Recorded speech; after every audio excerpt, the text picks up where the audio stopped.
All right. Good afternoon, everybody. Welcome once again to the Enhanced Sports Talk Show. It's just after 4 o'clock in the New York, New Jersey area. My name is Lou Tenor, and I'm all ready to begin this week's show. And we'll be here until 6 o'clock before Razan McGee takes over his fine show. And Kevin Dixon from 6 to 8 or 7 to 9 on Monday nights. And I believe Patrick Hodge will be back at some point, but I'll just keep checking until then. He's scheduled for Sunday nights from 7 to 8, I believe. All right. Don't forget to go to YouTube and look up the. You can type in theenhancedsportshow.com. You'll find the show as an entirety. And don't forget to like and share this Facebook page as well, as I do here. And remember, the number is 512-543-4662. All right. So we got a lot to cover today. I'm glad we got some callers here. So we'll begin. All right. Steve Davidson, are you there? All right. I'm glad you're feeling better. All right. Steve Kent. Thank you. Mike and Diane. Are you there? Okay. All right. To begin, let's put it this way. Whose bracket is best except mine?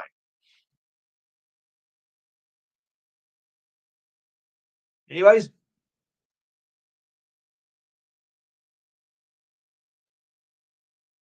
Yeah, I'm sure. Yeah, well, that's what happens, of course. I mean, nobody's ever gonna get a perfect bracket. To be, you gotta be like a perfect genius to do that. But and of course, most people take the favorites in the first round and whatnot, and expect them to beat the so-called overwhelming underdog. But sometimes you can get those underdogs that can beat you. Hmm. Some of you might be having trouble with your phone's reaching. Let's try this again.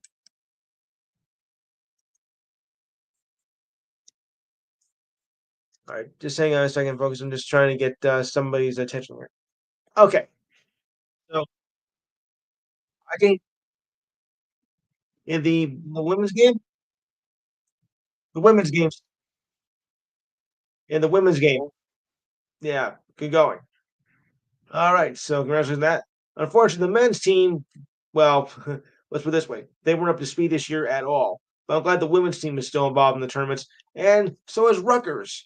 They're in the NCAA tournament as well. Hmm. Hmm.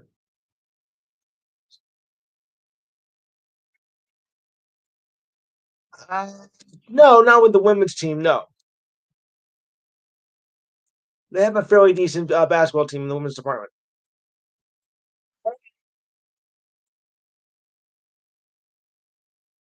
I gave her the number, and yeah, some people are having trouble getting through the line. Well, we'll try to fix it as much as we can.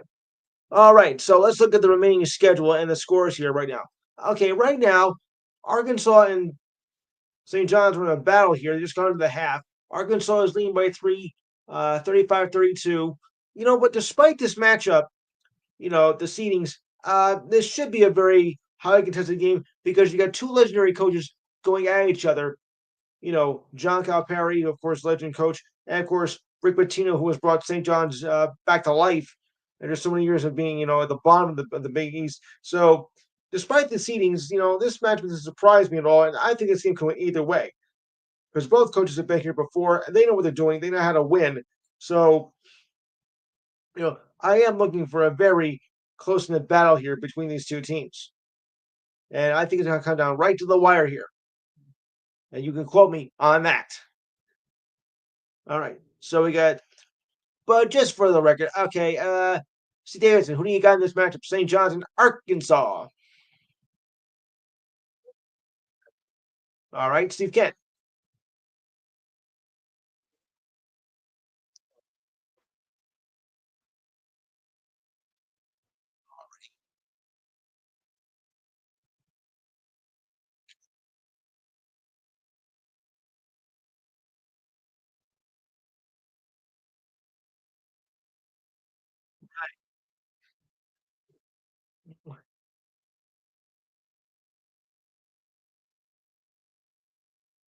Yes.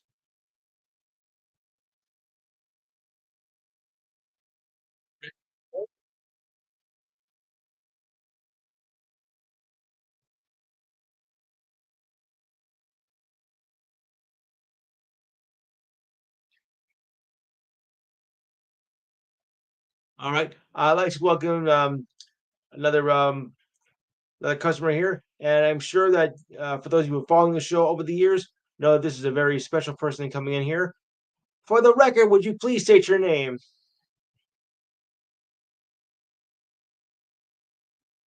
Betty, is that you? Betty? Uh-oh. All right, Mike, who do you got in this first matchup? Diane. Yeah, I'm gonna go St. John's as well. Betty, if you're there, who do you got?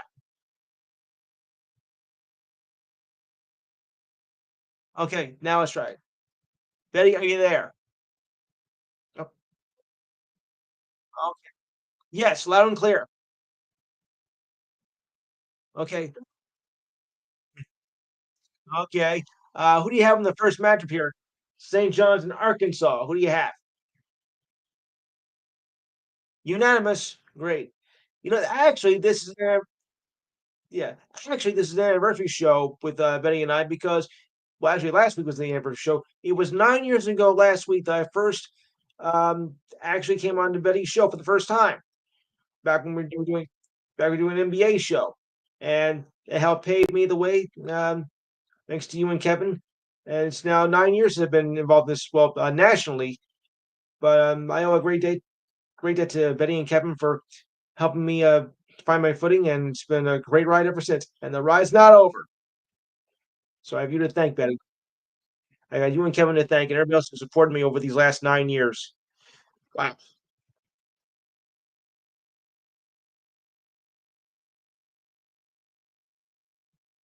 Yes, and thank you.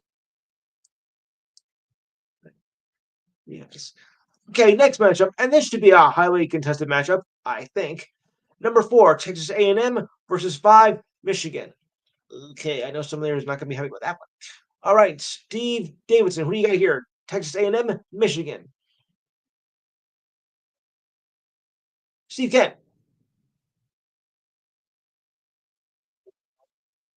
Aha. Mike. Diane. Benny.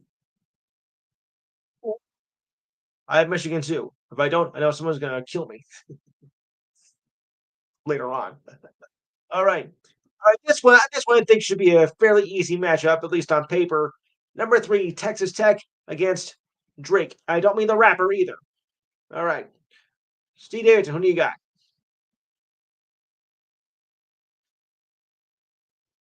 Steve Kent.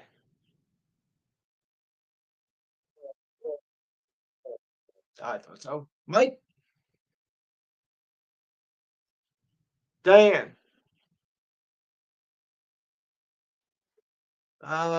Drake is, well, Drake is a rapper from Canada, but oh, no. Um, Drake is in the southern part of the United States, if I'm not mistaken. Benny, who do you got? No player is right. Drake, Texas Tech it is. Okay, number one, Alabama versus I Can't Stand Creighton. Steve Davidson, who do you got? You got Auburn, right? Yeah. All right. Steve Kent,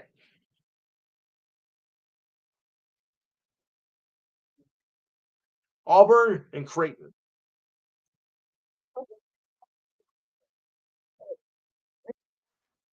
Okay. All right. Mike? Okay. No, it's Auburn, Mike. Sorry. Auburn versus Creighton. All right. Diane. Betty? As much as I am a fan of the Big East, you know how much I hate Creighton. So I'm taking Auburn. Sorry. Those of you who follow me for the last 7 years know about this. Okay. This one looks like a interesting matchup here. I can't really pick a clear winner in this one, so follow me along here if you can. Number three, Wisconsin versus six BYU. Now, this might require a little bit of thinking here. All right, Steve Davidson, who do you got? Okay, Steve Kent,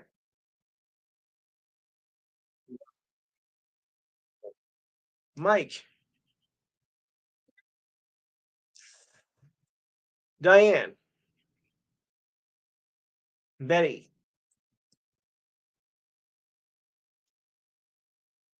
I was just gonna say that actually. Like I said, this looks good. This looks like to be a tough matchup on paper. It might be a tough matchup, period. Uh, but I'll make it unanimous, and I'll go with Wisconsin. Okay, so we're all in agreement so far.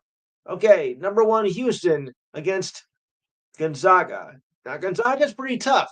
I mean, don't expect this to go away quietly, even though they're eighth seed. They're not an easy opponent. So think this over carefully. Steve Davidson, who do you got?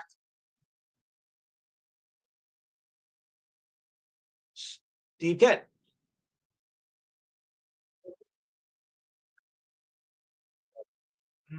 Good point. Mike, because of John Cougar too, but okay. Oh boy. Diane. Betty.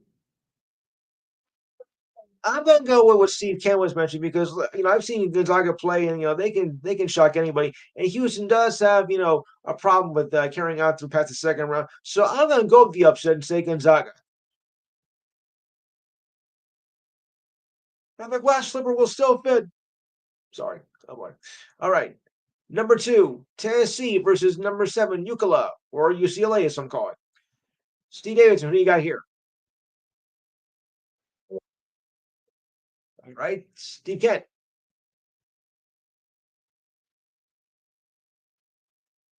Okay. Mike. Diane. Betty. The only one I'm gonna go with that too. UCLA it is. All right. And number four, Purdue against this year's Cinderella team so far, McNeese State. I'm sorry, McNeese, not just McNeese. All right. Steve Davidson, who do you got? Steve Kent?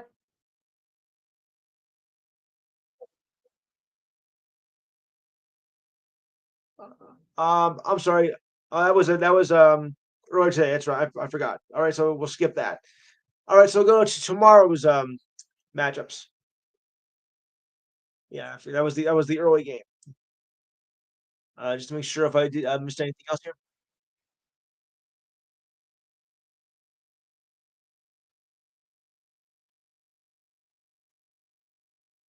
Yes. And for those of you who want to check the score, 76-62. It looked like a big blow up, but it was a respectable loss considering.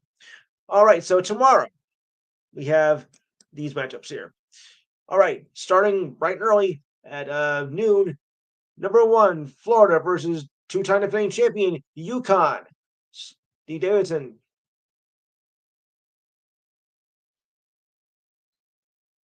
Steve Kent.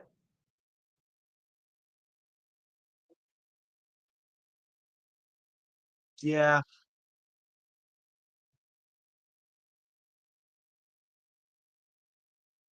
Okay. Yeah, I know. Mike. Okay. Diane. Betty. You guys think UConn, huh? I don't know. UConn's been pretty shaky this year, so I think I'm going to go with Florida. I mean, I think their run is. I think their run is two-time champs is over. Sorry to say. All right, number one, Duke versus Baylor. Baylor's pretty tough too. All right, Steve Davidson, who you got here? Steve Kent. All right, Mike. Diane. Benny. Yeah, I guess I'll go with Duke. I guess I'll go with Duke. Duke, bro. Duke. No, never mind. Okay. I had to do one pun. Okay. Okay, another tough matchup here. Think this a little bit carefully here. Number three, Kentucky against six, Illinois. Not easy. Steve Davidson, who you got?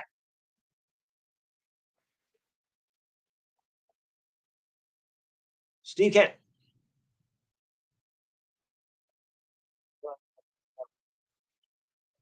All right, Mike.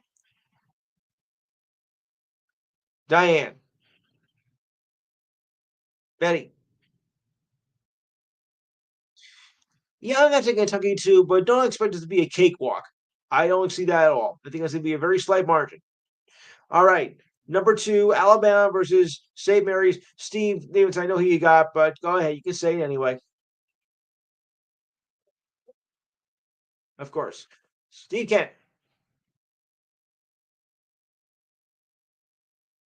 Mike. Diane. There's a few of the St. Mary's out there. Betty, I forget what that is though. Betty, who do you got? Making it unanimous, Alabama it is. Okay, seven. Okay, Maryland, Colorado State. Steve Davidson.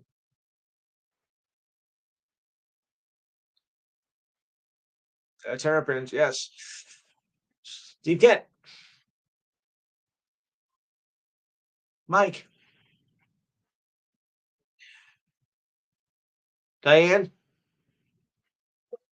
Betty. Oh, I'm going against the grain here. Okay, but I'm going Maryland too. Hey, I like a person with guts though, so good try. All right. Okay, Iowa State, Ole Miss, another 3-6 matchup here. Interesting. All right, Steve Davidson, Steve Kent. Yeah, Mike, Diane,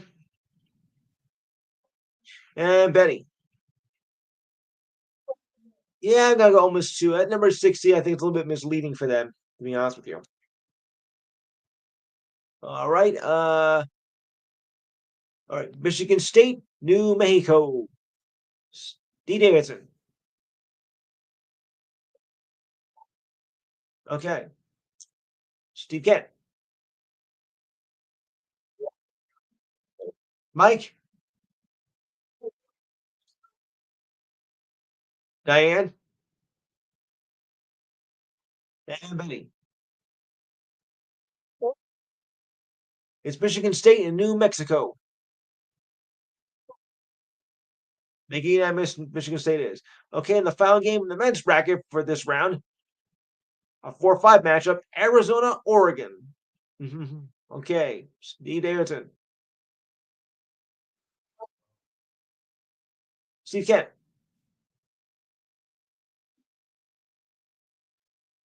Okay. Mike, Diane, Betty. I'm gonna go with Oregon too. And quack quack said the duck. By the way, does anybody have a sleeper pick before I go to the women's game?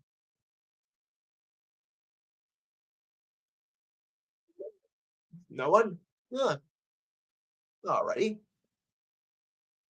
I mean, usually everybody has one sleeper pick, but yeah, but most of them are,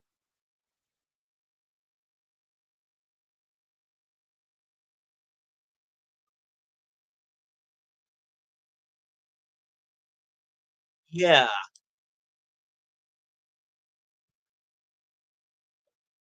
yes,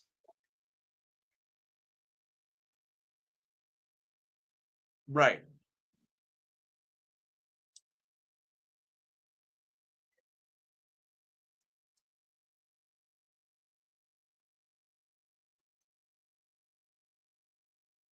absolutely.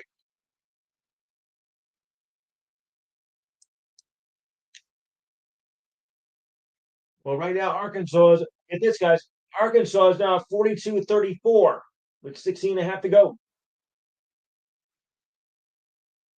Yeah, yeah. All right, on to the women's game now. And round two has begun. All right, so now this is women's, so listen carefully.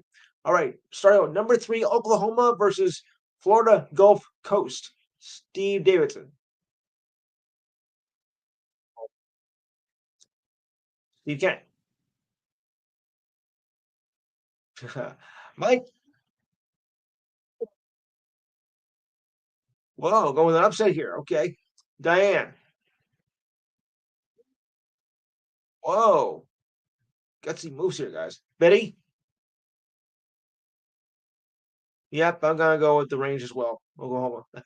All right. Number one, USC versus UNC Greensboro. It's safe to say that USC's got this pretty much wrapped up, don't you think? Can we all can we all be in a, can we all be in agreement here? Can I all get a yes? You call yourself a chorus? Okay. All right. Numbers. Okay. This is a fairly even matchup here. Fairly. Oklahoma State, South Dakota State. Steve Davidson.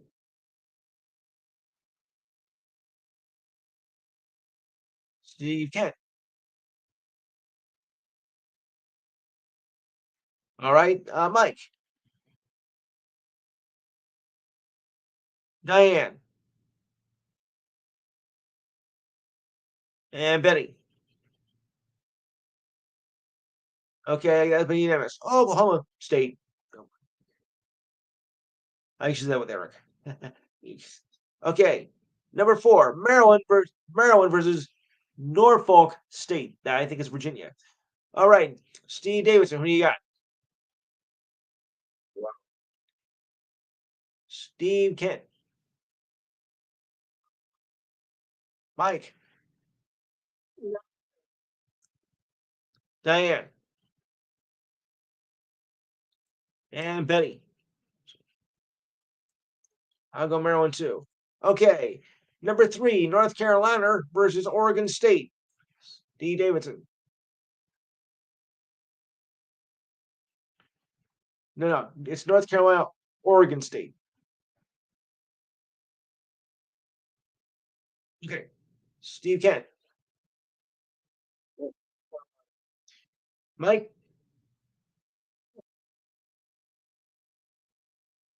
and Betty.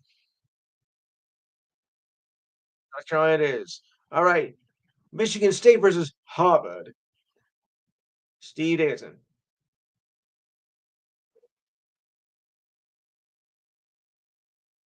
Steve? Okay. Steve Kent.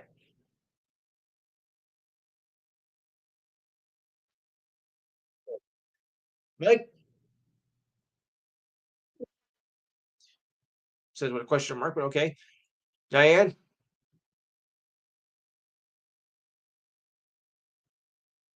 Diane. All right, she just dozed off from it. Betty. I'm making sure you can say two. Okay. 8-9 matchups, of course, usually should be pretty even. I don't think there should be any exception here. California, or Cal, as the case may be, against Mississippi State. 8-9 matchup. Usually a fairly even contest. All right, Steve Davidson, who do you got? Steve Kent. Mike. Diane. Benny.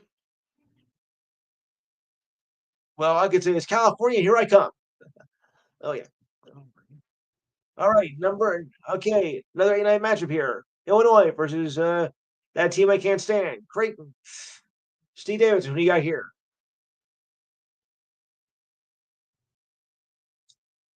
Steve Kent.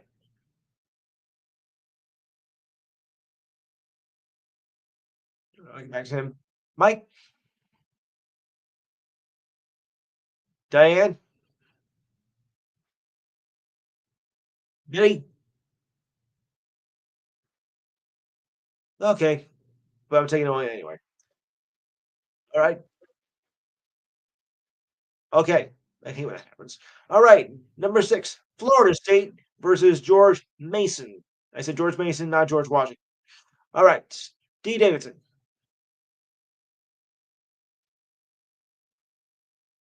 Ooh, okay. Steve Kent. All right. Mike. Diane. I forget what that is actually. Oh yeah. And Betty. All right, so am I. All right. This should be a breeze here. Number 1, Texas against William and Mary. That should be a breeze. All right. Is anybody not taking Texas? Are we all in agreement? Good. Good. All right. All right. Number 3, LSU versus San Diego State. All right, Steve Kent. Who do you? Steve Davidson. Who do you got? All right. Look at these matchups. 10-15. My goodness. Steve Kent.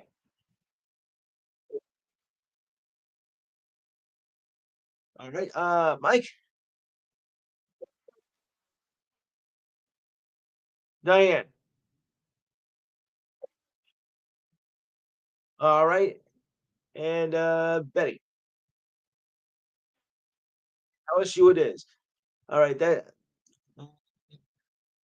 Yeah, they have NIT matchup as well. Okay.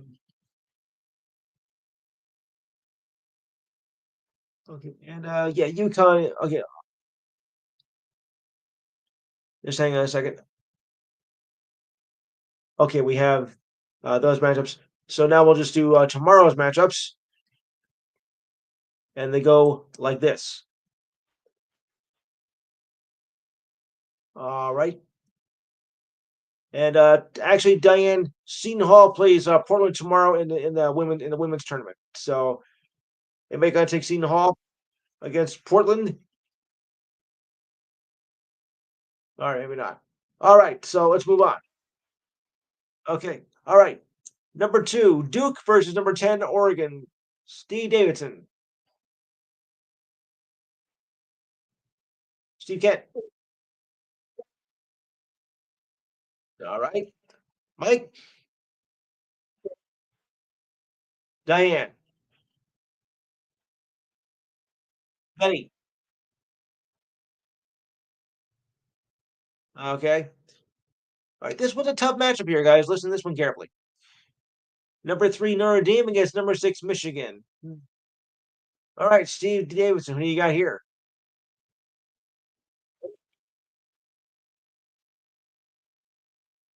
Yeah, and Notre Dame is more associated with football than basketball, really. Steve Kent, Mike, Diane. and Benny. Yeah, I don't even look at this as much of an upset. Even Michigan wins. I don't think this is much of an upset at all. So I'm gonna go Michigan. All right, number 4, Kentucky. Number 5, Kansas State. Steve Davidson. Steve Kent.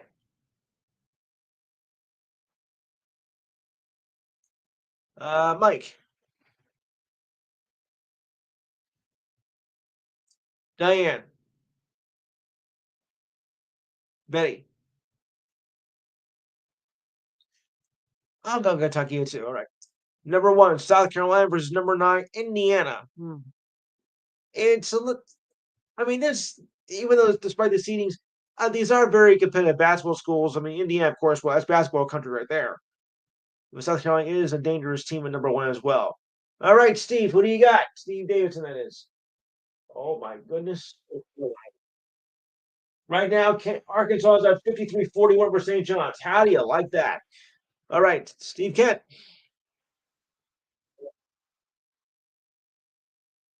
Okay, Mike, Diane, Betty, South Carolina it is. All right, this was a tough one here. Baylor, Ole Miss. Steve Davidson. All right, Steve Kent. All right, Mike, Diane. I'm gonna go Ole Miss. I knew we were not be unanimous on that one. Believe me. All right, TCU, Louisville, or Betty. Okay. All right. Number 2, TCU against Louisville, or some say Louisville. Oh boy, take it when you want. All right, Steve Davidson. Hmm. All right, Steve Kent. All right, Mike, Diane, Betty. I'm going Louisville, and it is pronounced Louisville or Louisville, not Louisville, unless you're from Kentucky, of course. All right, number 4, the Ohio State versus number 5, the Tennessee. Sorry. All right, all right, Steve. Tell me for tell me so I can shut up. All right, Steve Kent. Oh boy, Mike. Okay, so we can wait some into folks. All right, Diane, Betty. I'm gonna go on a limb. I'm gonna go Tennessee. Rest in peace, Pat Summit. All right. Uh, and last but not least, in the NCAA women's department, UCLA against Richmond, which is Virginia, of course. Steve Davidson. Okay. Um, Steve Kent. Mike. Diane. Betty.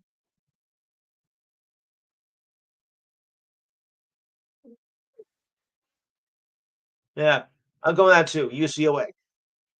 You know what that is with UCLA? You know what they say that? You know what they call that? Because after the smog clears, you can see it. UCLA. Oh, okay. Oh boy. Hello there. All right. Now, just for the local crowd, but anybody can answer this. This is in the NIT department. Now, normally I wouldn't cover that because it's, well, the ugly stepchild of the NCAA tournament, the baby brother, or whatever you want to call it. But there is special interest in my area. Rutgers against Army. Anybody can answer, but I'm going to have the local crowd go first. All right. Uh, Mike, Rutgers, Army. Diane. All right. Now we'll get everybody else here. Steve Davidson, Steve Kent, and Betty. Rutgers it is, which is a lot better than with the men's team this year. Yuck. All right, now we're going to turn our attention to some football here because I'm coming across what's called proposed rules for next season. Now, remember, these are not official rules; they have not been adapted yet, but they're working on it. So we'll go over this together. We'll find out. The general meetings aren't over yet. I mean, the owners' meetings over yet. All right. So the upcoming league meetings, clubs will discuss following proposed rule changes. All proposals must be approved by 75%. That's 24% of the 32 owners to be adapted. Now, here's what might happen next season. All right. By club playing rules proposals. By Detroit amends Rule 8, Section 4 to eliminate an automatic first down as a penalty imposed for defensive holding and illegal contact. Okay. I don't know. I think that will stay where it is because if it's by illegal contact, um, first down, it should stay where it is. All right. By Green Bay amends Rule 12, Section 1 to prohibit an offensive player from pushing a teammate who is lined up directly behind the snapper and receives the snap immediately at the snap. Yeah. All right. Now, of course, the classic rule of overtime, which of course always comes in controversy, no matter how many times you try to do it. Well, we got another one here. Okay. By Philadelphia amends Rule 16, Section 1 to align the postseason and regular season overtime rules by granting both teams an opportunity to possess the ball, regardless of the outcome, on the first possession only. After that, it then becomes sudden death. And something would be to a 15-minute overtime in the regular season. Remember, back in 2017, they um, downed it to 10 minutes, I think, to avoid players getting more injury in overtime and whatnot. So that was the rule there. But when you think about it, I was like, well, 10 minutes might not be enough time, I think, to score the touchdown or to win the game or field goal and get the other team a chance. Because when the 10 minutes, most of the clock is chewed up by the first team that got the ball. Okay, I get that. But I think it should have just kept it 15. I think it should have stayed the way it was in the beginning, to start with. Just sudden death, first to score wins. You snooze, you lose. I mean, that's just part of the game. That's how it's been. Now, why do you think of that when overtime first came into effect in the regular season, 1974? Why do you think of it then? Now, because of all this griping and crying by the Eagles and other teams, now you decide to change it? Come on, people. Jeez. Sorry for my rant, but that's how I look at it. Okay. Club bylaw proposal summary. Listen to this carefully. By Detroit Lions amends Article 20, Section 20.2, the Constitution and bylaws to amend the current playoff seeding format to allow wildcard teams to be seeded higher than division champions if the wildcard team has a better regular season record. Yeah, I've come across that a few times myself because I think, if the wildcard team does have a better record than the division champions, I think maybe they are more deserving because they do have the better record. You know, because I've seen teams with division records with 8 and 9 and 9 and stuff, and sometimes the other teams that are below that in the other divisions have a better record. And I think it's more deserving they get because they earned it with the regular season record against somebody who is in a weak division. So that's my rule about that. All right, guys. So what do you make of these rules here? Any rule you can answer. Steve Davidson, we'll start that with you.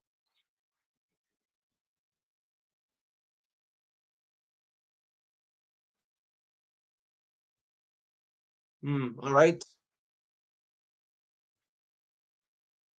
Okay, Steve Kent.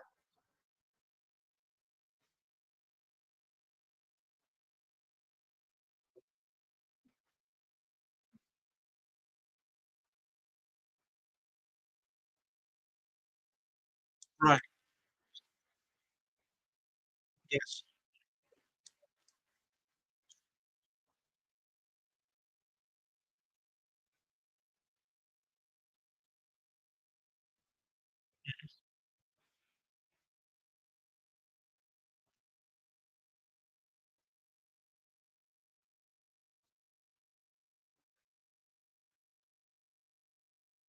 Yeah,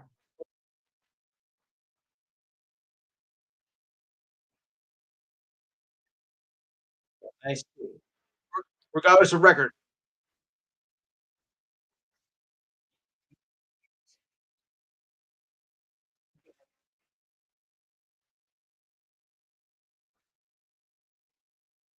No, no, I don't. No, it doesn't. No, they should have fixed that rule a long time ago. Oh,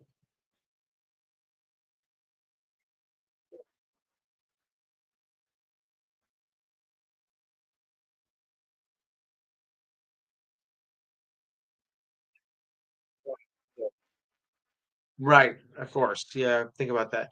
But I still think that the team with better record should get the home advantage. All right, Diane, any what do you make of any of these rules?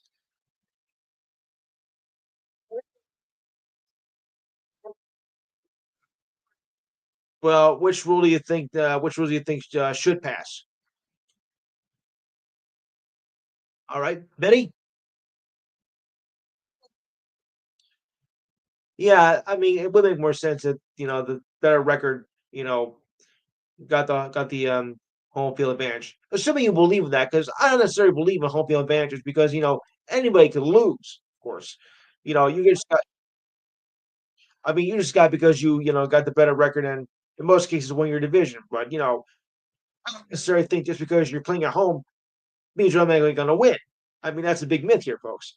That's even in playoffs.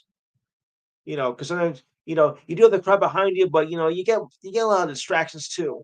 So I really don't believe in the home field advantage stuff. I mean, whoever wins wins, but that's just my theory.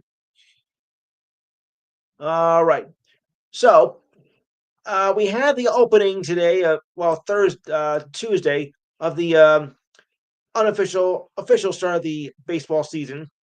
We had the Dodgers against the Cubs, and the Cubs, well, were no match, of course, for the Dodgers. Show me the money, Otani. Yep, picking back up where he left off, and so are the Dodgers, as the Dodgers blanked the Cubs in both games. Well, not well, beat them. They didn't shut them out, but they still beat them. It's looking like another, you know, kind of like a repeat year for the Dodgers. I think at the way they've been playing so far. I mean, it's only 2 games, of course, and the seasons are only 2 games. But the Dodgers look strong. The Dodgers look strong.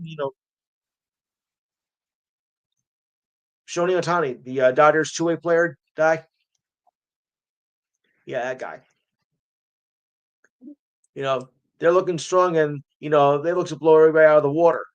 I mean, it's like we're comparing, let's say, this team coming up for 2025 is like comparing with the uh 17-0 Miami Dolphins in 1972 and the 96-97 Bulls who went 72-10 in the regular season and just cruise to the playoffs. I mean, I've heard jokes like saying, "Oh, well, the Dodgers are going to go 162-0." No, I don't think so about that. That's crazy.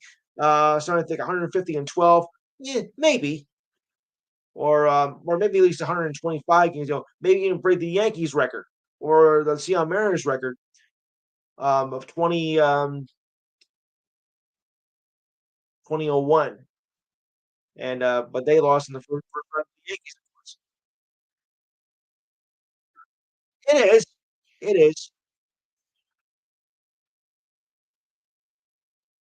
Right.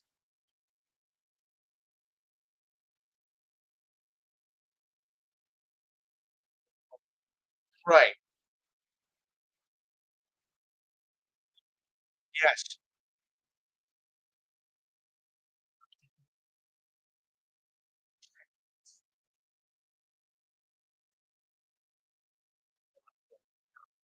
Hmm. Yeah. Right. Right, Jimmy.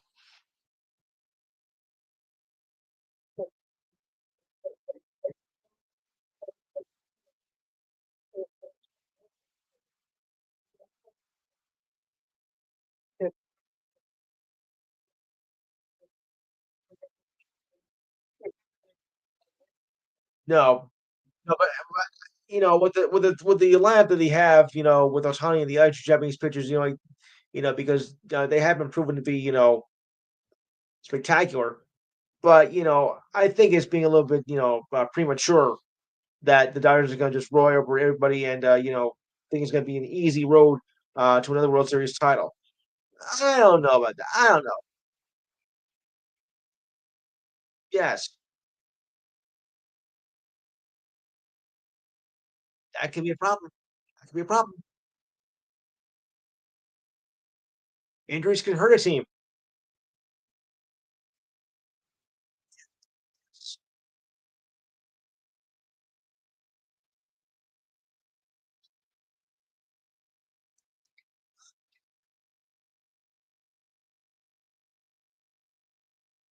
Well, Steve, the same thing happened with the Yankees in 2019. I believe it was 2019 when the whole Yankee lineup was being bombarded with injuries, but they got the right players from their minor league counterparts were able to step in and they were able to do the damage. So, although your team looks like a mass unit, with your regular players, if you can find the right replacement players, they can surprise you, and your team can be right back up there. So it depends, who you get, and can they be could be as good as the regular players? Yeah, some of them can't be. I mean, if like you're a Chicago White Sox fan, or or whoever. So it depends on how good these minor players are, and they can do some damage.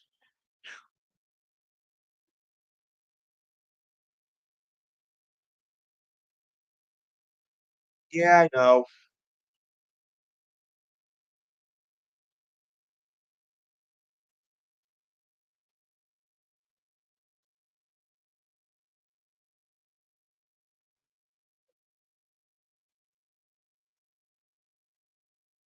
Yeah, exactly. Anyone else have any thoughts?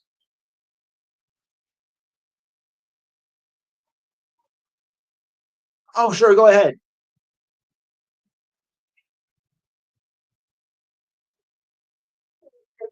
Yes,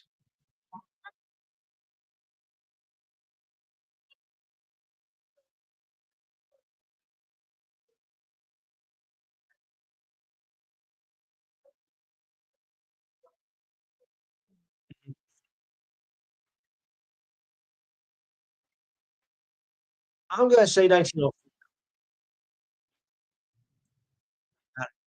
and I know that.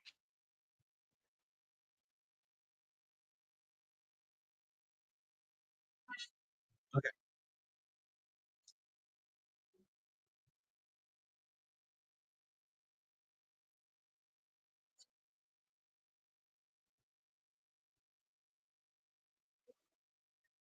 I'm gonna go. Sugar Ray Leonard.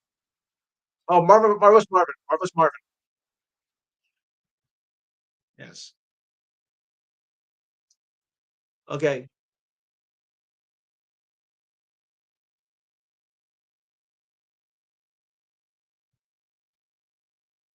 Okay. Yes. All right. All right. All right, Steve. Okay. I think I'm very good at you here because we had some very sad news in the boxing world. Just the last couple of hours, well, actually the last day and a half or so, and I think you know who I'm talking about, right? Yes, yes. George- Yeah, George Foreman passed away last night, age 76. So according to social media, we don't know what was the cause of his death, but I'm sure we'll get some more information on it as the week goes along. He was a two-time heavyweight champion, Olympic gold medalist from 1968, and is a member of the Boxing Hall of Fame. Well, of course. Perhaps he was best known for a fight, huh? Yeah. Perhaps though he was best known for a fight that he didn't win, though. The Rumble in the Jungle. Yeah, but I guess Muhammad Ali back in 1974, the Rumble in the Jungle, where he lost to Ali after a knockout in the eighth round, and is probably best viewed as the most famous fight of all time, even more so than the Throne in Manila. Okay. Um, Ali and Frazier. I don't want to talk about Frazier. I don't want to talk Frazier. Okay. Yeah. And the documentary movie When We Were Kings chronicled that fight and won the Oscar for Best Picture. I kind of remember that fight too, even though I was kind of young. But I do kind of remember it, or maybe seeing some of it, later on a delay or whatnot. And that was a very famous fight. I mean, even coming from my 4-year-old, I didn't know what to think at that time. Oh boy, that's how long ago it was. He fought 5 more times after the loss to Ali. That included a fifth round technical knockout over Joe Frazier, whom he stopped in 2 rounds to win his first title, and a fifth round knockout to Ron Lyle, which was not really a big name in the boxing world, but it was a good fight anyway. So after the fight, Foreman retired at a young age, even for a boxer at 28. But then he came back. Well, actually, I think it was 36 rather. Then came back 10 years later to become the oldest heavyweight champion in the world. And then Larry moved on to do other such projects as becoming a minister in his native Texas, and of course became an entrepreneur for his famous Foreman Grill. For those of you who might remember that, and of course with all his 5 sons, yeah, and all 5 of his sons, George, and George, and his daughter Georgette. Actually, I don't know if his daughter's name is Georgette, but you get the idea. I mean, great fighter. Yeah, no, go ahead. Yeah,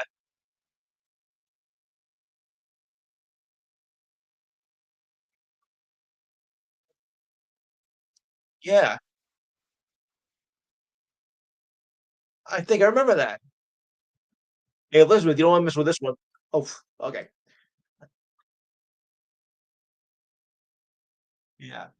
I mean, a great fighter and pretty much a great, classy gentleman as well. I mean, you don't get many like that, especially in boxers. I mean, because Mike Tyson was pretty arrogant in his day.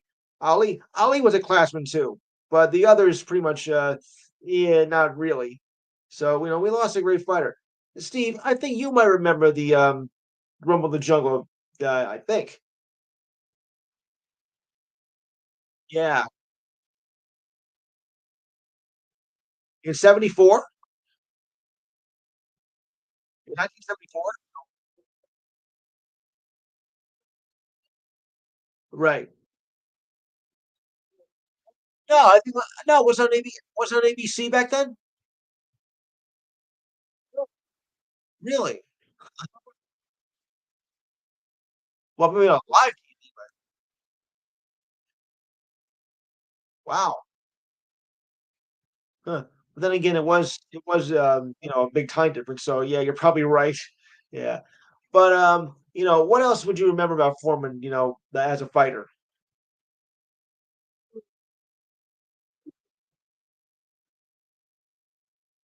Yeah.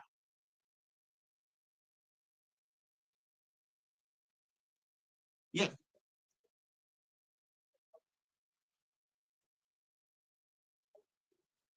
Oh, yeah.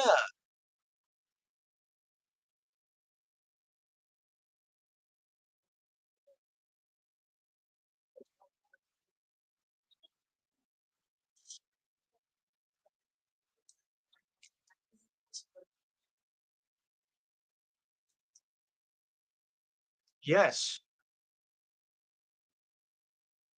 Yeah. So, yep, life after boxing, it paid off. Anyone else have any comments about the late great Foreman?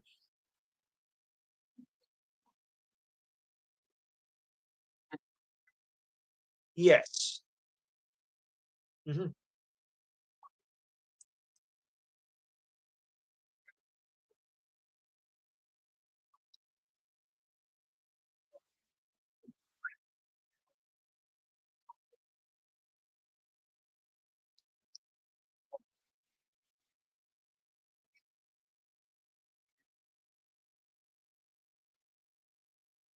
Yeah,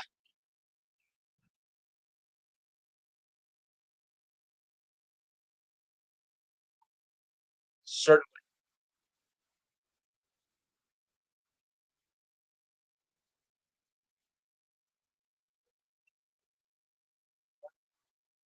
Yes.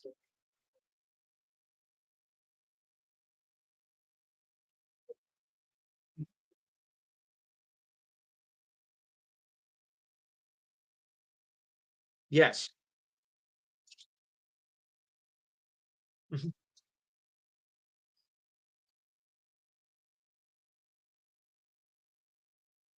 Sure, Swarm and Grill.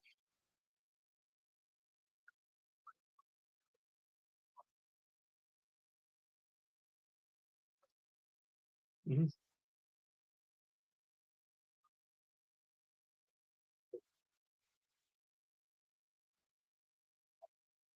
Yes.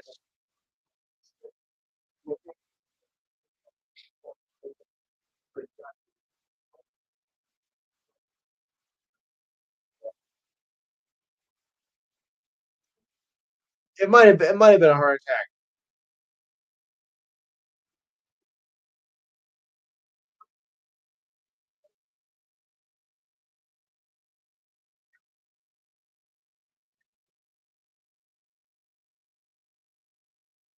No,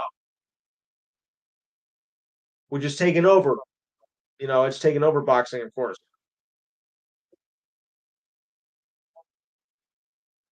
Yeah.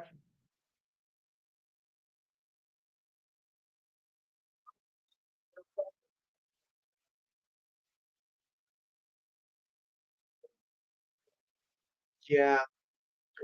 Well, dark day for me when Ali passed. Yeah. Well, it was a dark day for me when Ali passed, but we knew that was gonna happen because he was, suffering severe from Parkinson's disease. So, that was a dark day for me because, that was everybody's hero back in the '70s when I was growing up, and that was, a sad day for me and I think young boxing fans at the time, all over. So, but this loss is just as sad. You lost a legend and you lost a great guy. Just like Ali, he was a class gentleman. He was rough in the ring, but outside of that, he was a very generous and a very classy gentleman. Yeah, so he will be missed. What can I tell you? Yeah. All right, so now we'll turn on to some baseball. Phillies right-hander Ranger Suarez is dealing with a stiff neck and will be monitored over the next few days. Although we don't know how long a few days is. Manager Rob Thompson said um, on Thursday that he'll be looked at, and it's not as bad as last season when he went on the 15-day injured list with low back soreness, which for a baseball player that could seriously cause a lot of problems. Suarez underwent testing after pitching in an inter squad game.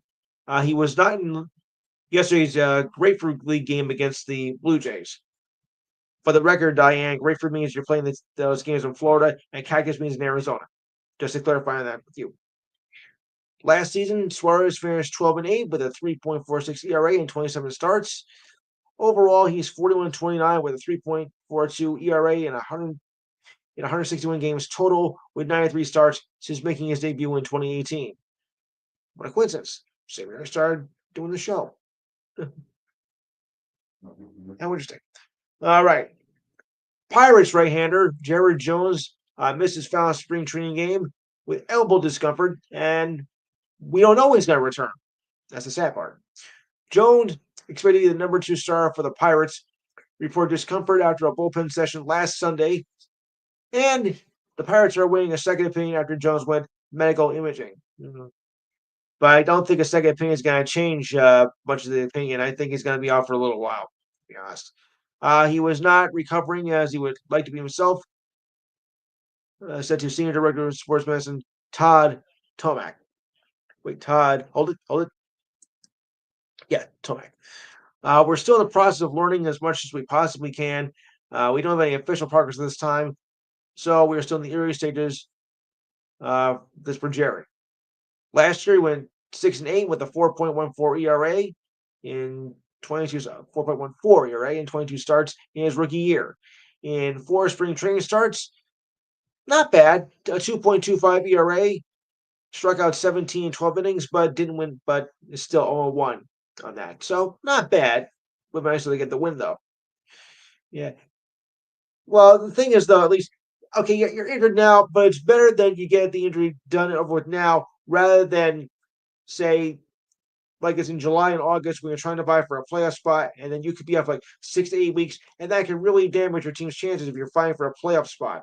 So at least if you get injured now, you got time, after your recovery to get back into it when the season is still fairly young. So that's the difference between getting injured, like say before the actual season starts or early in the season. So there is a plus to that. At least I think so. All right. All right. Now to hear about this one. Now this may this may sound ridiculous, but makes a point here. The LA Angels have adopted a new rule in their locker room, not allowing to use cell phones. I kid you not. I did not make this up, folks. I did not make this up. So, anywho, manager Ron Washington laid out the new policy in hopes of getting his team to bond and focus more on the game. Okay, well taken, because sometimes with the cell phones, you can get a little distracted when your mind's supposed to be on the game at that point. And even in the locker room, before you start the game or go back into the clubhouse in the locker room after the game and telling how well you did or how terrible you did in that.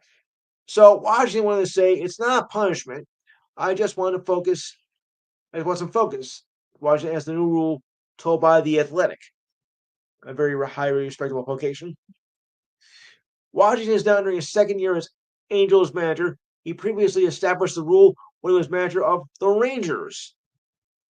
Players players were hit with a $500 fine for breaking that rule. Mike Trout and Kyle Hendricks will be in charge of enforcing the new rule and setting the fine amounts. Washington also noticed that he should be held accountable for breaking the rule as well. If I fit that, I fit that into. If I'm outside the clubhouse using my cell phone, then I'm just as guilty as everybody else and deserves a fine. Well, yeah, because you being the manager, you're supposed to set the example for your team.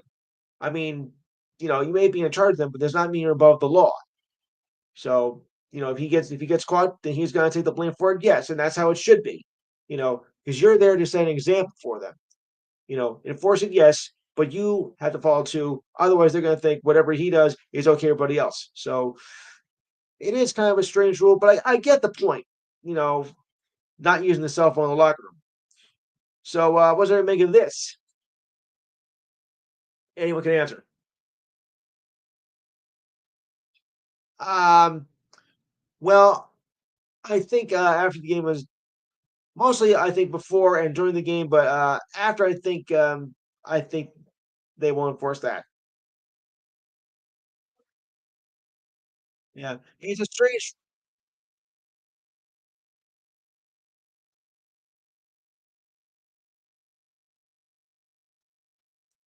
right?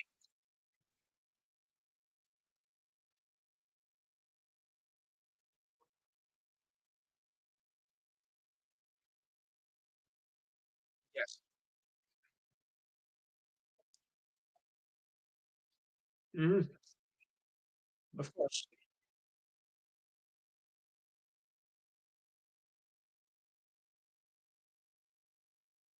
The Rangers, I think, because that's where he's manager before. So I think it was with the Texas Rangers,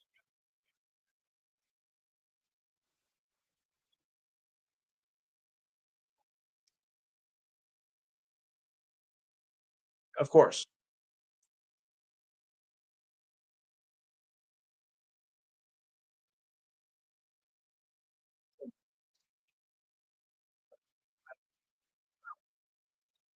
Oh yeah, oh yeah.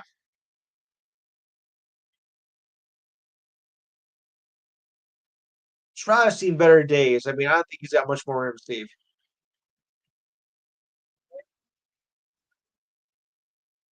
Oh, I misspoken.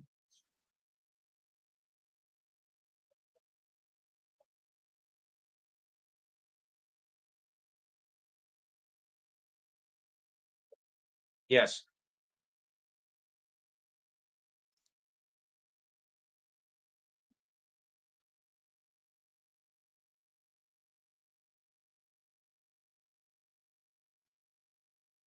Right. Then if you get Carlos, mm, no. But then, yes.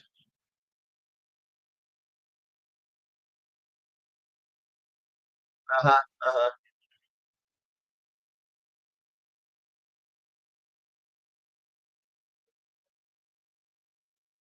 Yeah. Well, then again, if Giancarlo Stanley, who gets injured every year, it's still make an impact, so could Trout, you know. Benny would like to discuss something about the unrivaled basketball league, which just wrapped up its season, since she followed it more closely than I did. So, Benny, if you have any thoughts on the unrivaled league, please put your input.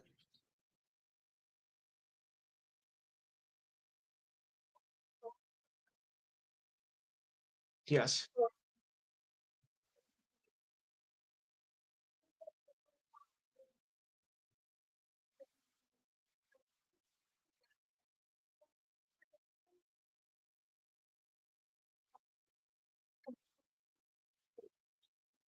Yeah.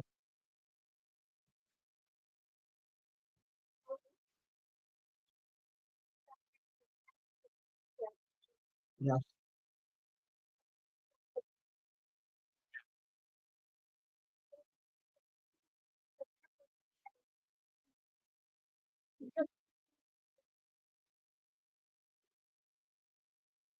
Mhm.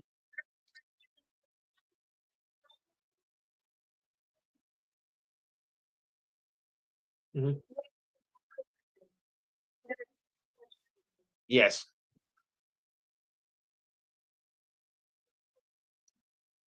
It's okay. Yes.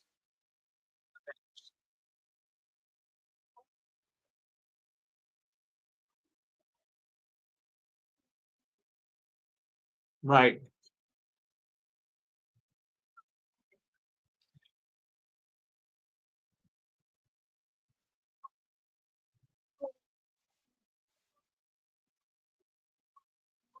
Yes.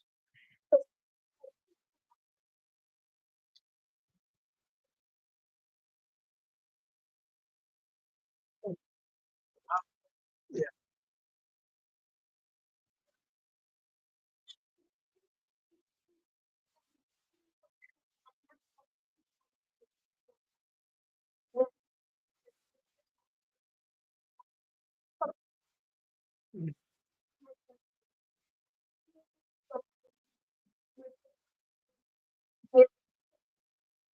Ah,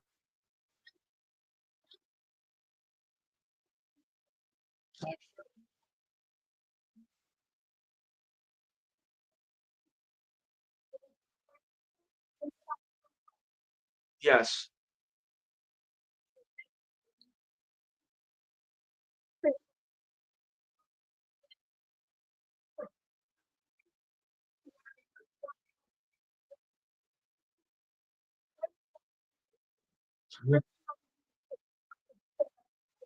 Yeah.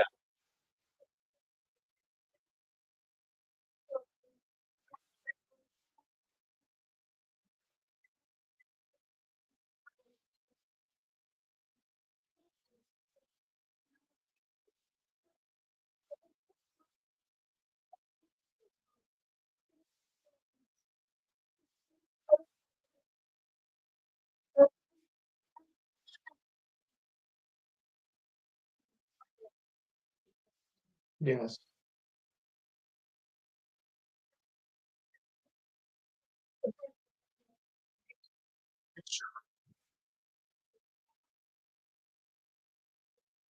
Right. Of course.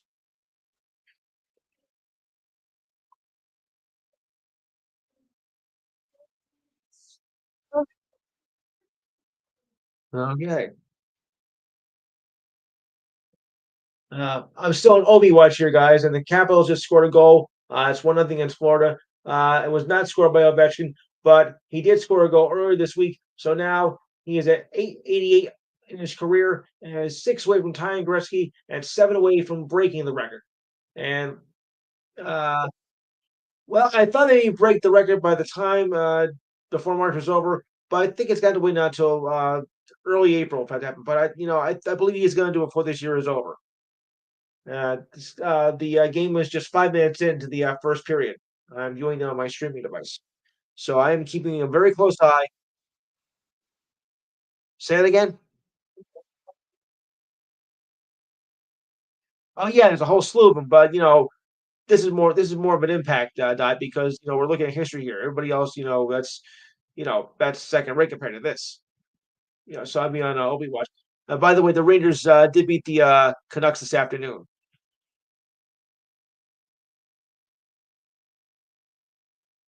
You mean with Arkansas? Yeah, I think you're right. Unless if St. John scores two, 3 pointers in a hurry, we might be looking at Arkansas as the Cinderella team here. Pretty much. Yeah. What? Mhm. Okay. So before I go back to more baseball, uh, interesting development in Aaron Rodgers. So the free agent quarterback visited the Steelers' practice facility yesterday. The sources told Adam Schefter of ESPN, "There's no deal; it's official." He said the Pittsburgh Gazette was the first report on the story. That's a very highly respected publication.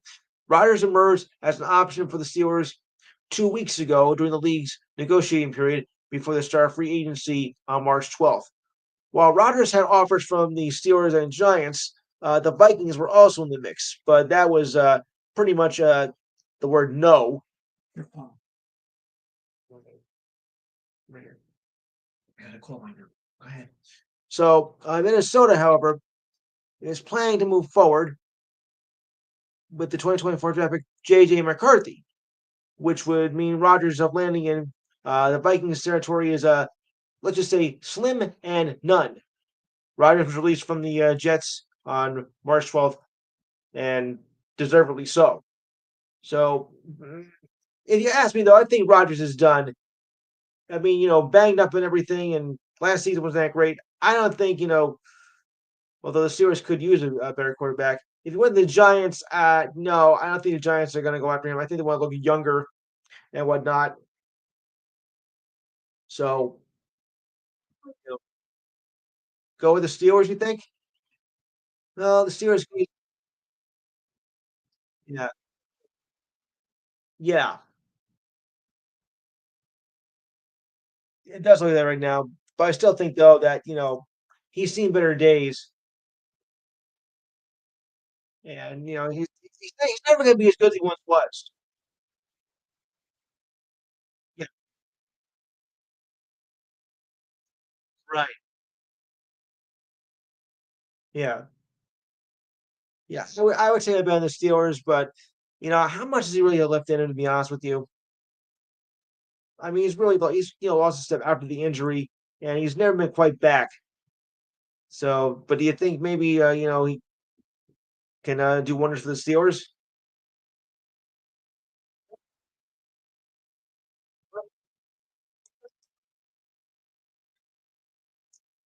They do. Yes.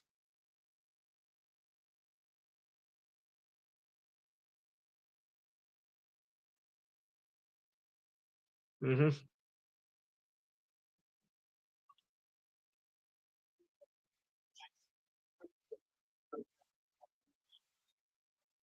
Yes.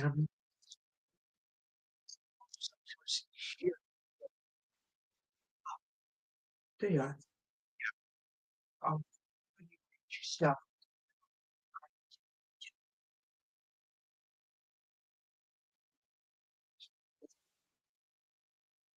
Yes.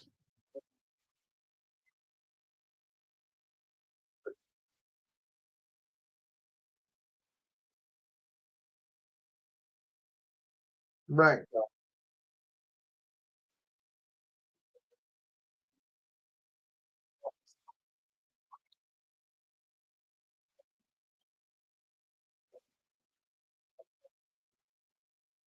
I don't think we'll see that.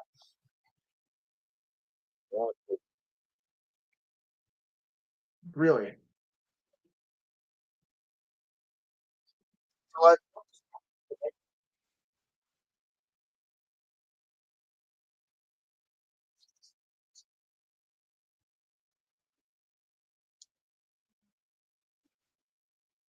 yeah.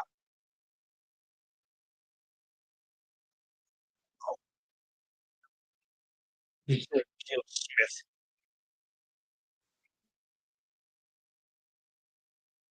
Mm,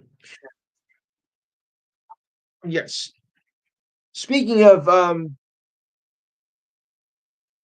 what we was mentioning, Giants might have a better offer for that as well because of Russell Wilson, because they might thinking he might be the quarterback for the Giants' future. There was talk of that today for the Titans. But again, die. Yes, yeah. I mean, the Giants are, of course, looking for a future because you don't have Danny Dimes anymore, and I don't know what to honestly think of Tommy DeVito since he's only like a third string. So, and they need more than that. So, I think maybe that this could be a good move for the Giants. I think Mike would agree on that, wouldn't you? Yeah, of course. Yes, we do. Unreal. I told you this was you know, going on paper. You couldn't do it here, and Arkansas, he's your Cinderella team, just like that. St. John's out. Yes, very lackluster. Speaking of a mess, there isn't a mess because it's concerning the Tampa Bay Rays. I mean, after the hurricane last year, the roof was destroyed and whatnot, and they had to play uh, their games over at the Tropicana Field, the Yankees spring training home opener. It doesn't look like they're going to rebuild the stadium at all. So, okay, guys, now what do you do? Past this year because this is only going to be for 1 year. Will they play at Steinbrenner Field? So after this season, where are they going to go? Where where will the Rays go? I mean, the damage was excessive to the stadium. After Hurricane Milton passed through, it did a lot of damage, pretty much to the whole state. But the stadium itself, is a mess. And what happens now after this season? I don't think they're going to stay in Steinbrenner Field.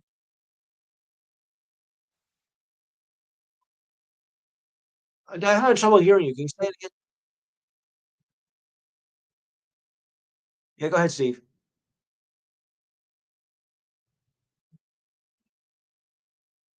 Yes.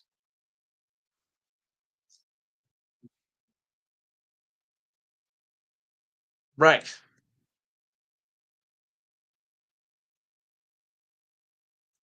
Exactly. For the most part, yes.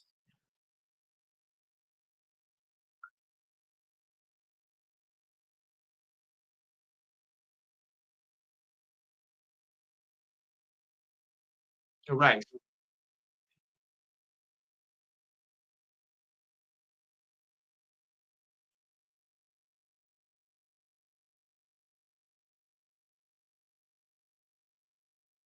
No.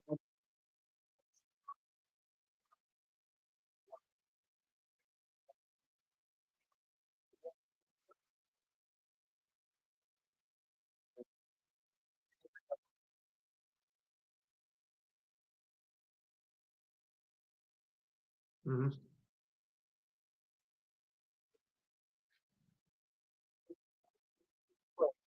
Right.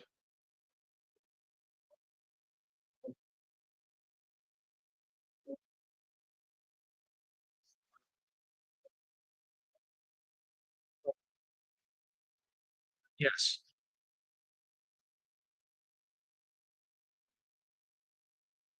Or as my colleague Tara Phillips would say, a dumpster fire. And that pretty much is a dumpster fire.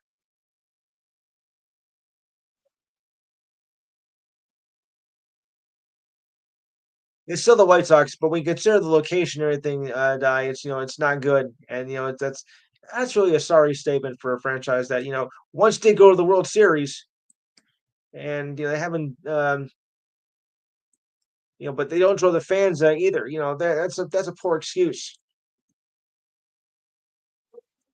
You know, you look to be a contending team, you win the World Series, but you don't draw the fans. And so it's really lack of support that has also really killed them too, as well as the hurricane. It just only added to it.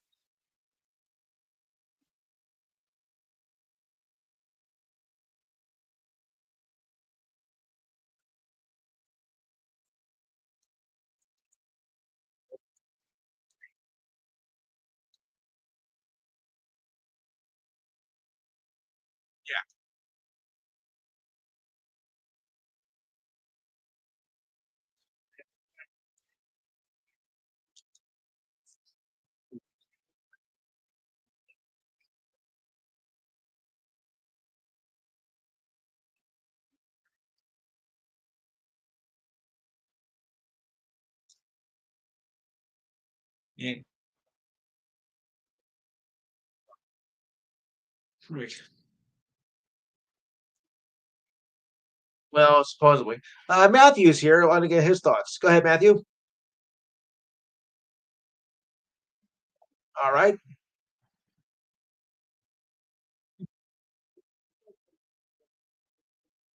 Well, Tampa, from the storm with the hurricane last year, the damage to the roof, and it does look like they're going to rebuild. So after the season, when they play at the Tropicana Field, what's next? Yeah,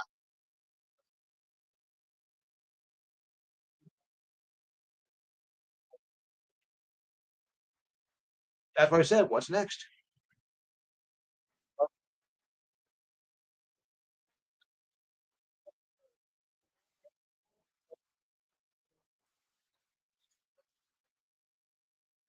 I was going to say that. I think Montreal is calling. Um, what about some other possible cases, like maybe North Carolina? What about Vegas? I mean, becoming a hot property for sports towns now. So why not?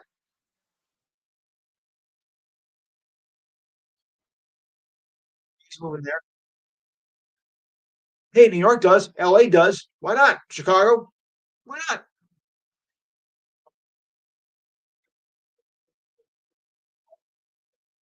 I mean, okay, I know Vegas is not. I know Vegas is not like New York and LA and stuff, but it is a hot property, and I think that we can be opportunity.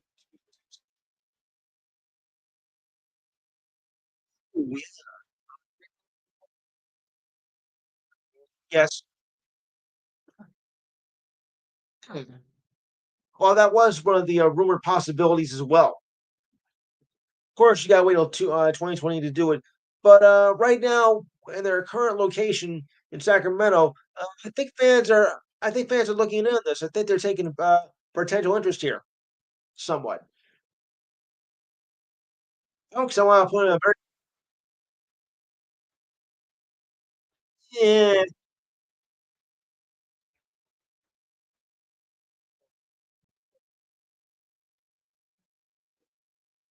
no, no, yeah, yes, very well could. I'd like to welcome a special guest to the show here. He's been here before, actually, and was a former major league player for the Oakland A's, Jimmy Driscoll. Jimmy, nice to hear from you again. Yeah,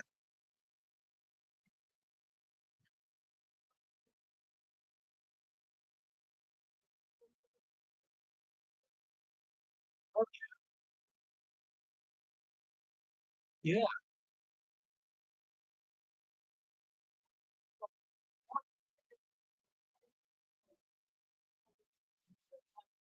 absolutely. Yeah, I mean, the fans are giving support, and of course when they played their last game in Oakland, I mean, the fans did come out, but like, where were you for the last 10 years? I mean, you were the top team back in the early '70s. You won three championships, and to see it go from from the top of the heap to the bottom of the trash pile, that's just a sad state right there. You know,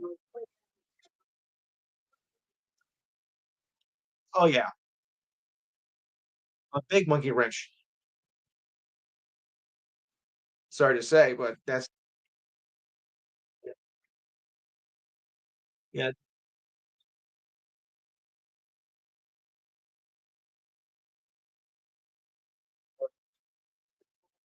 Reggie,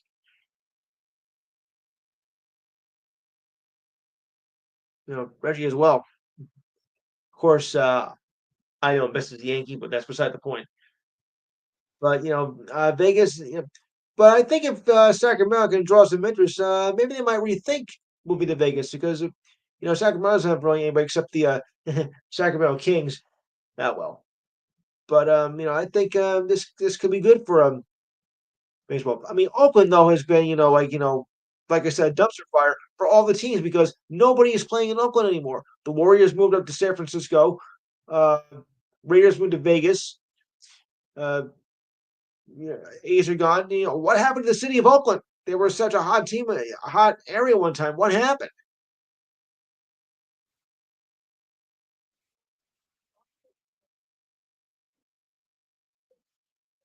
Yes.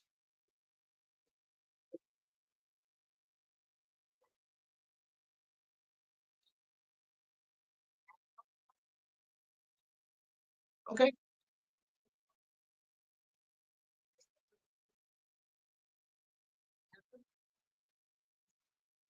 No, really?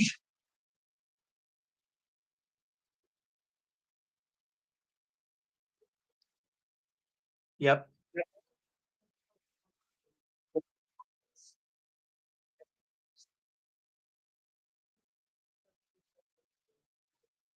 Yeah.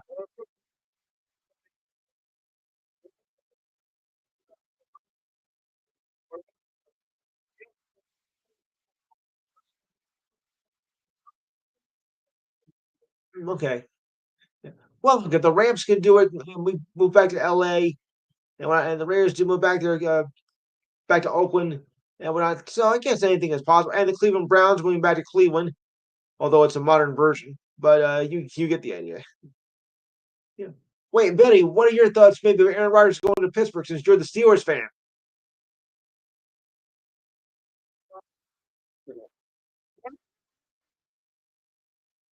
Mhm. I guess you're just waiting to see what's going to happen. Yeah. All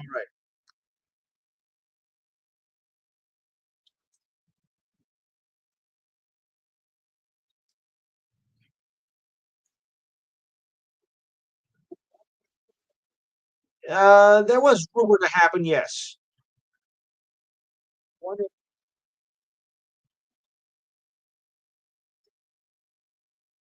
Oh, you're talking back to the prehistoric era now.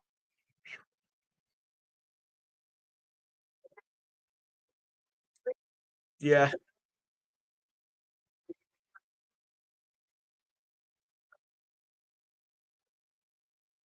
Yeah. I mean, we're talking back to the prehistoric era when you said about that the Philadelphia A's.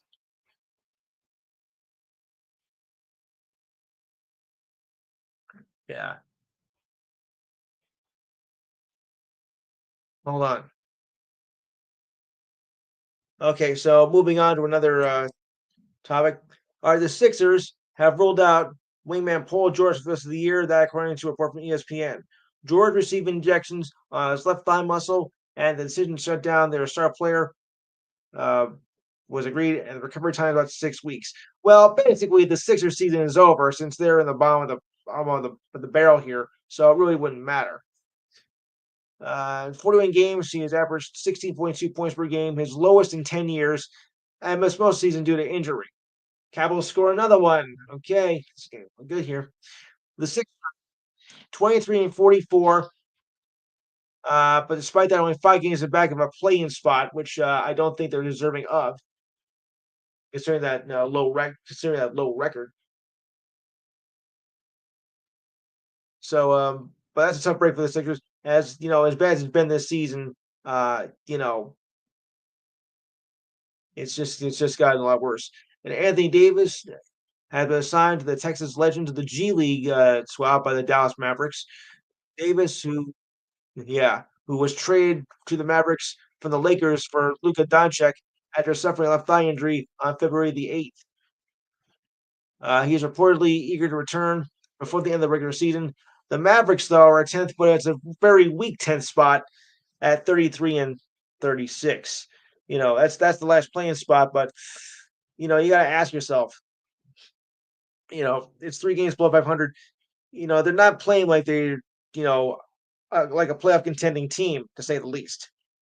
Even though it's only 3 games below 500, but time is running out for them to make a move here. And as far as the Sixers go, well, the bottom half of that conference is weak, so they might try to make a run. But even if they did, they're gonna get ousted in the first round anyway. So 86 that one. Look at this. This game was unbelievable. It's 3-3 Panthers and Panthers and Washington right now. This is quite a game here, Steve. Capitals and Panthers tie at 3, and we're still in the first period. What a game.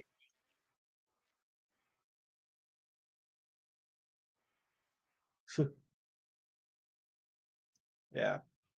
So it's looking pretty bad for Philadelphia right now. And LeBron went through his first workout on the court since he strained his groin muscle in a loss to the Celtics on March 8th. According to ESPN, LeBron missed the Lakers' last 3 games amid a 4-game streak. The Lakers ended the streak with a win over the Suns on last week. Perhaps, per reports, the Lakers will now see LeBron response to activity, but will miss at least another week as the Lakers will just play it safe. Remember now, he is 41 years old now and not as young as he used to be. So we have to factor in that. In 58 games this season, LeBron is averaging 25 points, 8.2 rebounds, and 8.5 assists, shooting 52% from the floor and 38% from 3-point range. He has scored 25 points or more in 8 of his last 10 games, while the Lakers won 8 straight before losing to the Celtics on the 8th. The Lakers have been hit by the bug lately, but Jackson Hayes could make a return against the Suns, and Rui Hachimura, who missed last 8 games, could be back within a week. So the Lakers are getting healthy. They're fourth, I think fifth in the conference right now. So they're making some strides to get back in. And Cooper Flag, who was out last of the ACC tournament, is back in play despite his right ankle, and he is going to play in tomorrow's game as well. So congratulations on that. Are you guys all still with me? Yeah.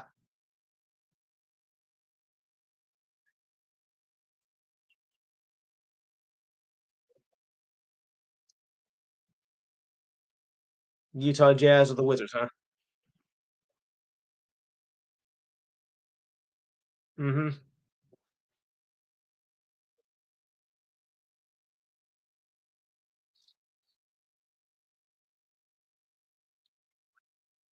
Yeah.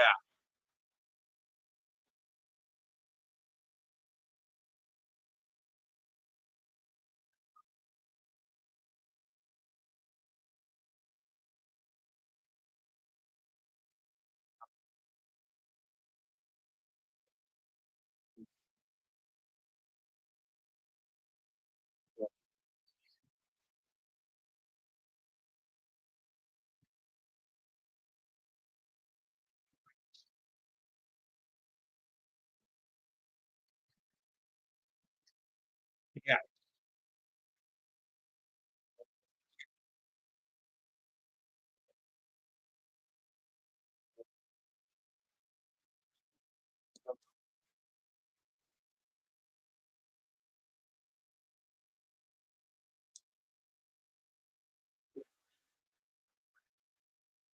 Yeah.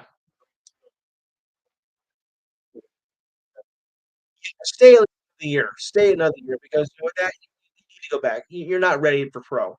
You're gonna get slaughtered. Stay at least another year and improve on your game, work on the injuries.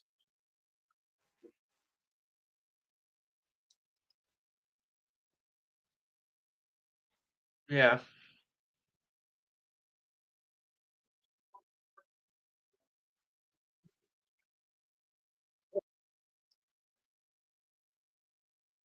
Mhm.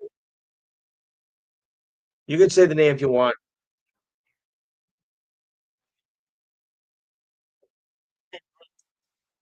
Yeah.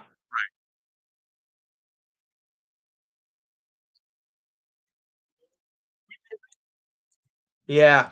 A bust. Yeah. Okay. I gotta move on. We only got about 15 minutes to go. So anyway, um, I don't know if anybody was following the Players Championship last week, but it ended in a doozy. Sunday's final round was rained out, so they had to play on Monday. And Roy McIlroy won his second Players Championship in a three-hole playoff against JJ Spawn. McIlroy finished with +2 with bogeys on his two final holes, but triple bogey by Spawn, including two that went into the water on the 17th, put an end to that. And it was McIlroy's second tournament of the year. McIlroy took a three-stroke lead into the 18th and pulled it out. And as I call this golf's, well, some call it the fifth major. I call it the sixth major because I always thought the Memorial was the fifth major. So, well, take it the way you want. But a great one for McIlroy nonetheless. I like the guy.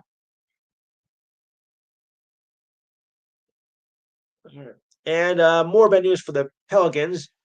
Trey Murphy, the third, is out for the rest of the season with a torn lab injury and a partial tear in his rotator cuff on his right shoulder.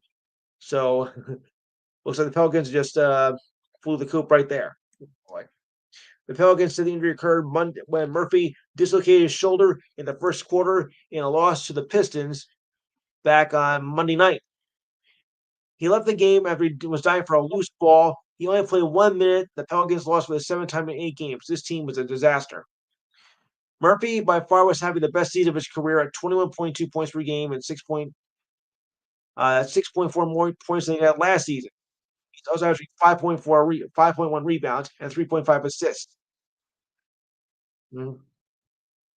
The Pelicans say that Murphy will have his stats updated when needed, but since he's out for the season, I don't think it's going to matter.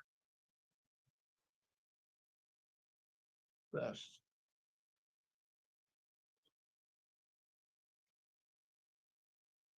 Sold. Yeah, 6.2 billion, right?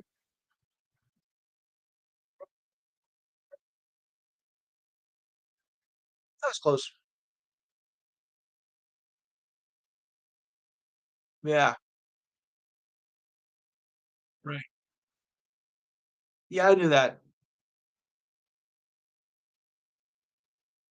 Oh,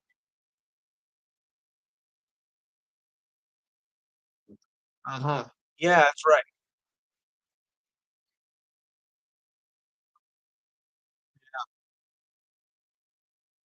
Yes. Yeah, more of that. Well, how do you do that?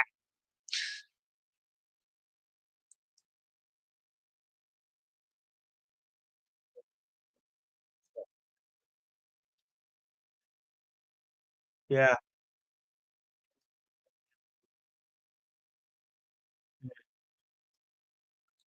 yes. Yeah, I heard about that. I want to actually get your thoughts on that, Steve, since you do follow the Celtics here. So, it's gotta be that was big news. And, it even topped last year's total by another team that was sold for almost that kind of amount of money.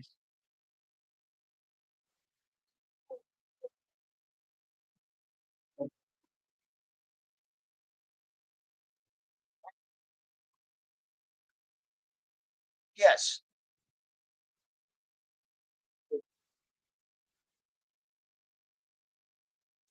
Even less than that.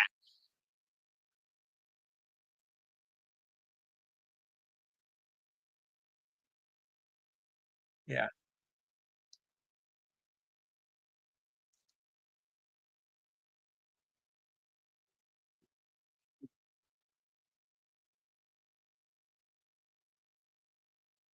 Yeah.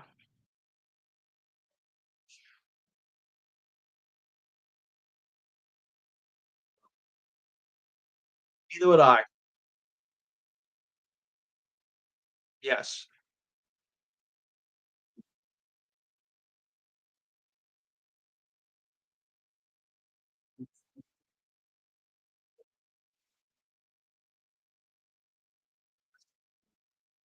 Yes.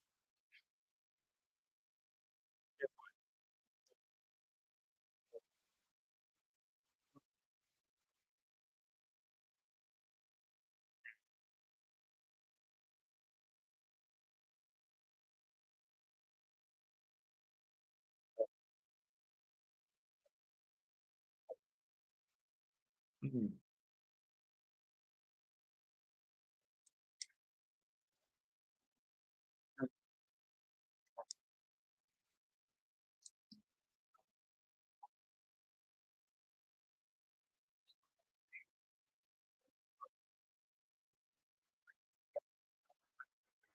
Maybe.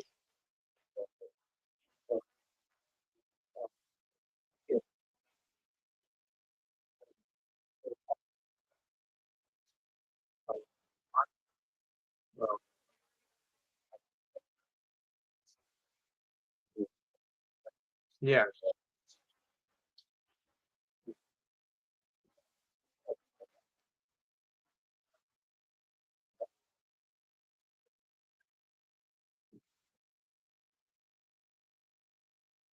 Yes. It does.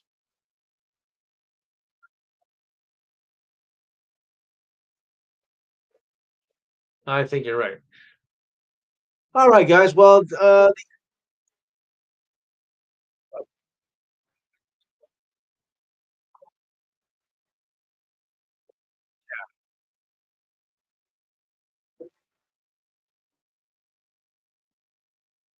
mm, yeah, I think he's right about that.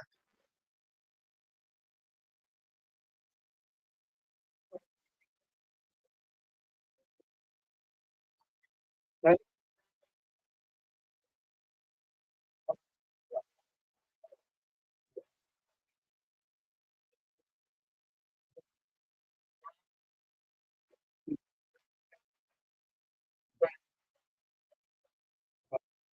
Mhm.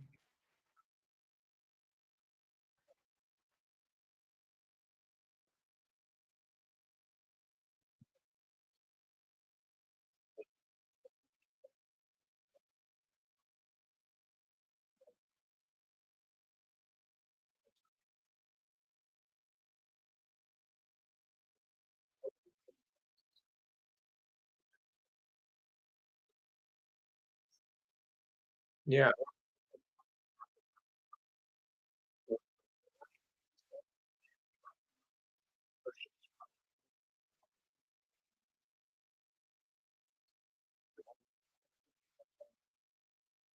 Yeah.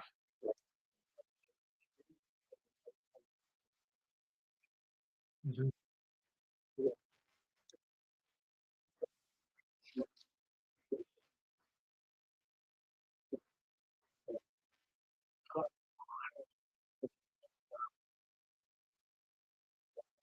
Yeah.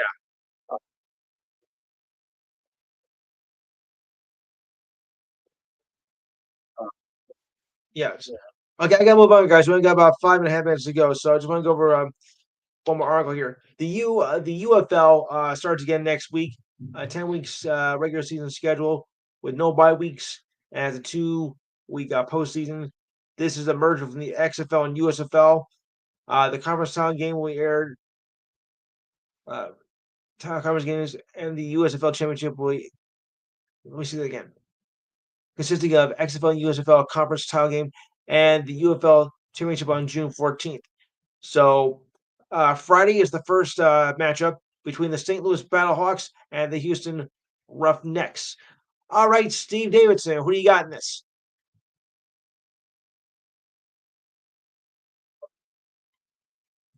Steve Kent,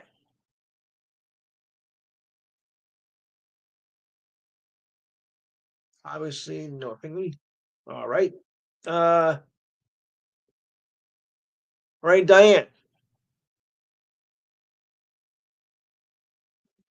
Mike, Jimmy, Matthew, if you have any opinion. Uh, James, right. Betty, any opinion?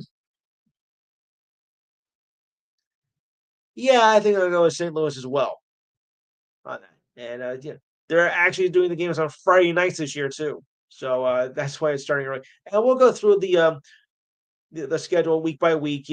As the season moves along, the full schedule starts Friday, and one game will start on Saturday at 4 o'clock, just about the time the show airs. So we'll follow it together as we go along. I came across something interesting though, regarding the Masters menu. You're gonna love this, guys.